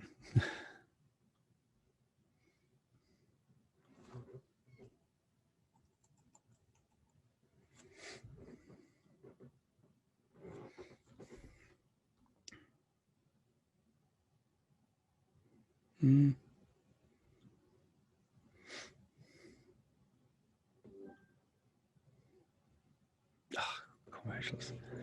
Commercials. Did your game just get interrupted by an update? It's switching time to a Chromebook that updates automatically. Switch to updates without interruption. Switch to Chromebook.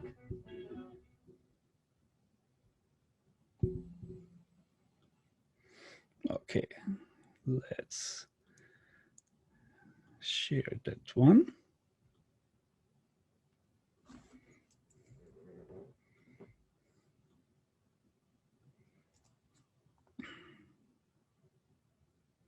Okay.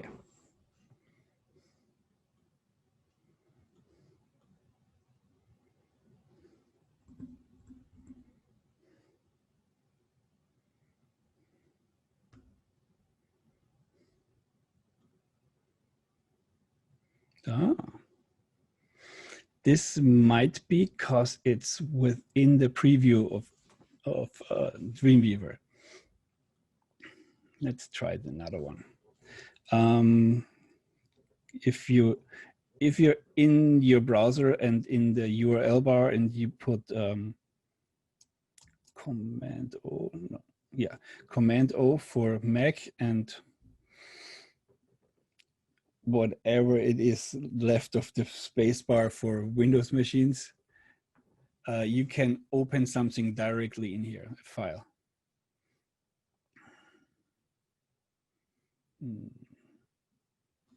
Where's my website?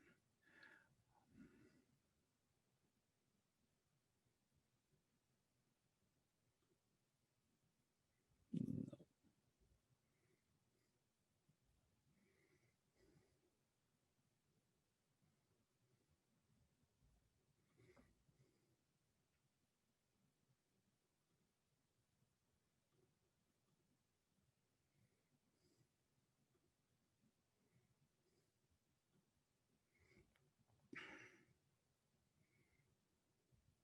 Which one? 19.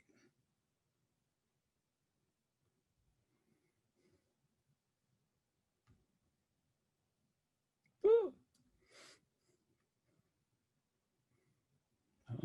Oh, so it lives somewhere different on my machine. Yeah.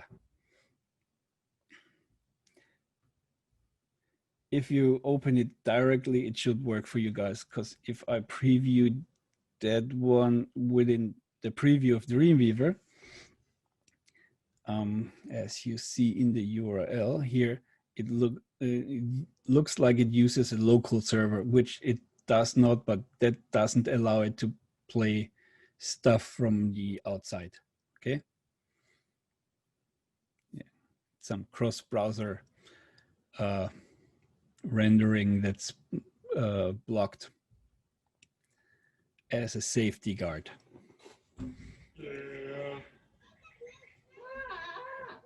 Where are we now here? Okay. Okay. Sorry. Any questions to that one? No. Okay. Yeah, I think we did pretty good today. You guys want to do something quick for the last 20 minutes or any questions you want to ask about anything of this stuff so far?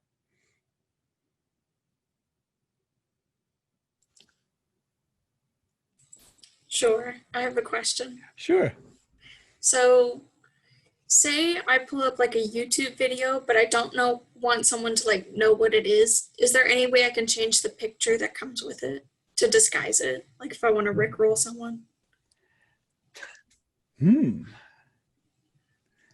That's something I would have to test out. You might. Let me try that here quick. If we can put that one here too. If we can use the poster. No, not in the iframe. Let's look it up quick.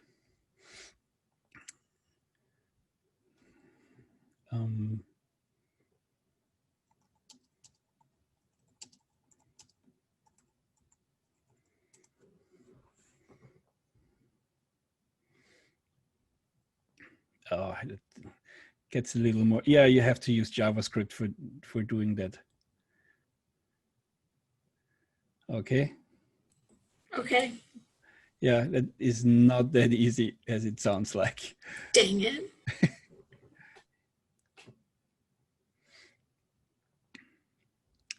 Yeah. Can't you just use like the poster option? Yeah, to it disguise did it? not. Yeah, no, it did not work for iframes. I saw another way of doing it there. Let's try that one quick. So put a div around the iframe and then use an image there.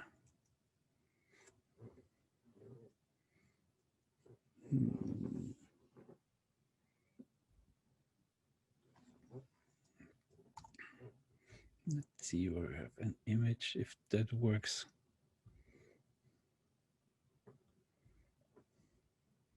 Yeah, no.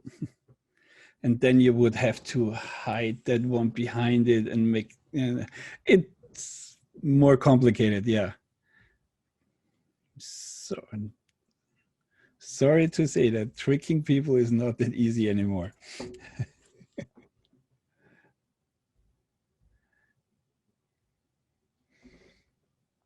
Okay.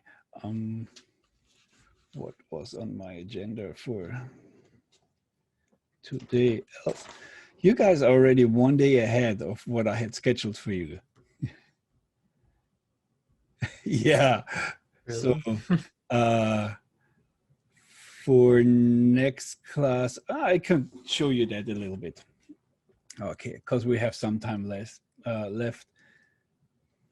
Let's open, what is it, 20, what is the last one here? Let's open 22. Start. Okay. And then I show you what we're doing with the finished one. So border radius, different border radius, and then background gradient colors and text and box shadow, okay? Okay, so I made for you guys empty divs with different class names, okay? And for the box shadow, I have in the box called box shadow with a class of box shadow, we have an H3 in there, which has a class of text shadow, okay? And that's all. Then I have a link to a style sheet for 22. Okay. And there you see, I only gave every box the width and the height and the border. So we see the boxes, okay? And then here for the fun part, give it a little more space. Let's create some fun stuff. So the first box has a class of box name of rounded one. So let's go for the class of rounded one. And let's play some with it. In order to make the pointy corners round, there is a CSS rule that's called border hyphen radius. Okay. And then you can put fixed width or percentages there, okay? So let's say the first time we want to round over the border for 15 pixels. And then we see that from the corner where it should be, it goes 15 pixels in on the horizontal and 15 pixels on the vertical for all of them. As you see, you can specify every corner by itself. Yeah, I can say border top left and so on. I also can, with all our basic rules we had where we can put all the corners differently in there. I can give it a second one, and that one's for 5%, for example. So I can mix match that. Okay. Let's select the second one. And let's be a little bit crazier with the second one. Okay, so let's do border radius again. And let's give the first one 15 pixels. Then the second one 50%. Then the third one we do a 0, so it's a pointy end. And the fourth one we give another 50%. Okay, so we can mix, match whatever we want. Let's do 70%, make it even more different. Okay. Fun fact, let's do that one with the first one. If you have, for example, an image and you want to, and it should be a square image, okay? Let's do here. Let's make that one square.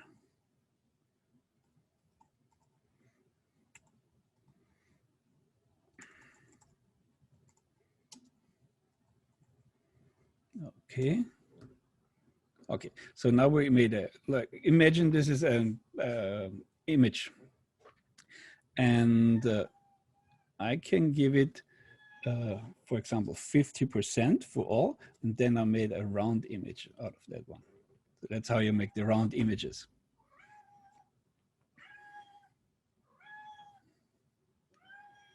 Yeah, my cat's bored again. Okay, so that's how you make round images if you have a square image and you give it a border radius of 50%. Then let's get for the next one with the gradient. Gradient 1. And for that one, let's use the CSS designer, if I can figure that one out. Gradient 1. And then with the background,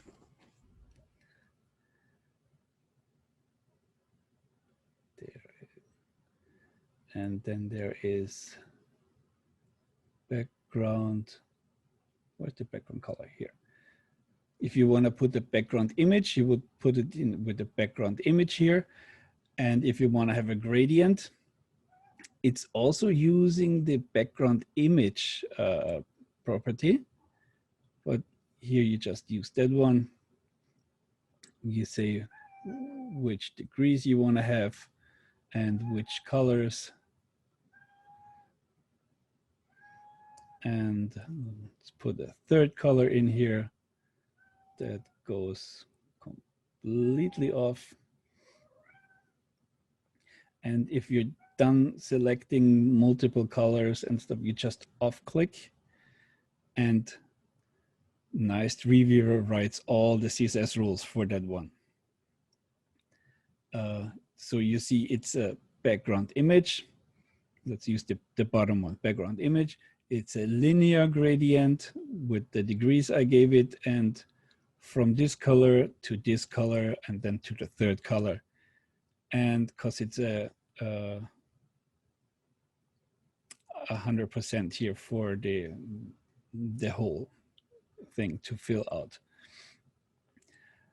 And as you see, there is a lot of stuff you have to write, and for Opera, for Mozilla, for WebKit, you need all these extra browser prefixes still. It's nice to use a service on the internet or Dreamweaver to write that code for you, okay? And it can, if you have 6 or 7 colors, it just gets longer and more complicated. So then let's go to the next one, which is gradient 2.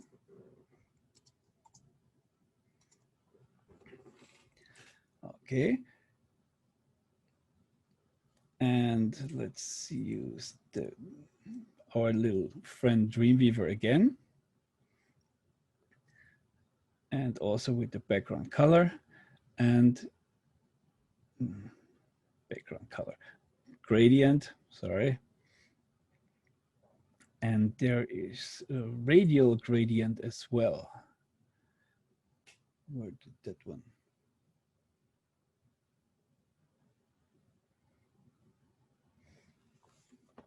Did they take that one out? Okay. Let's write it by hand. Okay, so background image. Oops, background image. Okay. Then let's write radial gradient. And let's give it 3 colors. Red, yellow, green. Okay. And we have here our radial gradient, at least working for most browsers. And radial gradient is from the inside out. That's all what it is. Then something else you sometimes use is the box shadow. And for that one, we use the class of box shadow for our last box here. And the box shadow is, yeah, the CSS is called also box shadow. Box shadow. And then for box shadow, you have 5 different settings you can set. So the first one is the horizontal offset. Let's pick, for example, 3 pixels. Okay. Then the vertical offset. Let's use 5 pixels here. And here you already see that the horizontal is 3 pixels offset, and this one is 5 pixels. Then we have the blur. Let's use the 5 pixels here as well. So we make it fade out a little bit for 5 pixels, and then some spread radius. What did I have here? 2 pixels. Okay, and then you can give it a color. Let's use HSLA this time. And 0.0% and 58%. And because we have the alpha channel 2, let's make it full. So we have a grayish background. Okay. And you have to play with the settings, how far horizontal, vertical you want to spread out, and how visible you want to have the shadow. At the moment, the trend is to make it very subtle. I want to say it this way. Okay, less is more. Then something similar we have for the text. So for text shadow, there is a text shadow rule. Text hyphen shadow. Okay. And basically we have the same settings, we just have one less. There is no spread that we can set. Okay. So let's do the horizontal offset, the vertical offset, then the blur, and the color.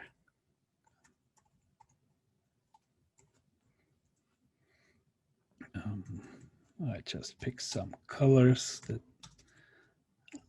I have here.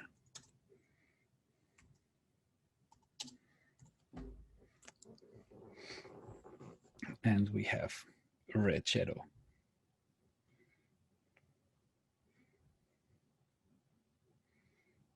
Okay. Also with text shadow, less is more. You can even repeat it.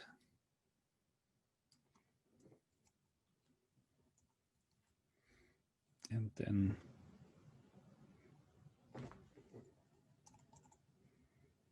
that should work too. No, okay. There is a way where you can repeat and then have multiple colors. Like if you have a flag, you know, you can build multiple colors of shadows, which is against the purpose of having it only settle on the website. Questions to that one? No. Okay. I think I have you worked up pretty good today, and I'll let you go to bed. Okay. Then till Wednesday. Okay. Thank you. Thank you. Thank you. Have a good Good night. night. Good night. Good night. Thank you. Bye-bye.